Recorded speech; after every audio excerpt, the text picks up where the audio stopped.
السلام علیکم، میں ساری آپ ساتھ ہم خیال۔ امام علی علیہ السلام کا فرمان ہے کہ 7 اقسام کی عورتوں سے نکاح نہ کرو ورنہ سر پکڑ کر روتے ہی رہو گے۔ آپ نے فرمایا کہ ساری عمر پچھتانے سے بہتر ہے کہ اس طرح کی عورت کو نظر انداز کیا جائے، چاہے وہ بہت ہی حسین و جمیل اور مال و دولت کیوں نہ رکھتی ہو۔ وہ 7 اقسام یہ ہیں: انانا، منانا، کنانا، حنانا، حداکا، براکا اور شداکا۔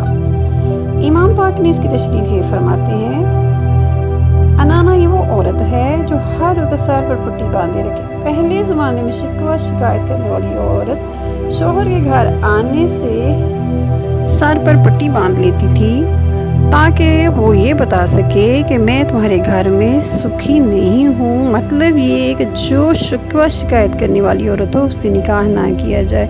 منانا وہ عورت جسے ہر وقت جتاتے رہنے کی عادت ہو، نکاح کے بعد خاص طور پر وہ شوہر سے ہمیشہ یہی کہتی رہے گی کہ میں نے تجھ سے نکاح کر کے تجھ پہ تو احسان کیا مگر تو مجھے کچھ بھی نہ دے سکا، یعنی تو ایسا شوہر ہے کہ مجھے تجھ سے کبھی کچھ حاصل نہ ہوا۔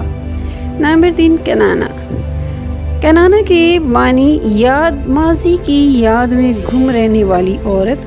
ایسی عورت ہمیشہ یہی کہتی رہتی ہے کہ تجھ سے نکاح سے پہلے میں بہت اچھی تھی، بڑی اچھی زندگی گزار رہی تھی مگر اب میں مٹی میں رول گئی ہوں۔ حنانا اس عورت کو کہتے ہیں جو اپنے پہلے ہی شوہر کے ساتھ اپنے موجودہ شوہر کا موازنہ کرتی رہے، یعنی کمپیئر کرتی رہے کہ میرا پہلا خاوند ایسا تھا تم ویسے نہیں ہو، وہ جتنا اچھا تھا تم ایسے کبھی بھی نہیں بن سکتے۔ نمبر 5، حداکا وہ عورت کی قسم ہے جو شوہر سے فرمائشیں ہی کرتی رہے گی، یعنی ایسی عورت جسے فرمائشیں کرنے کی عادت ہو تو جو چیز بھی دیکھے گی فوراً بولے گی کہ مجھے یہ اب بھی چاہیے، ابھی لے کر دو، اور یہ بھی خوفناک صورتحال بن سکتی ہے۔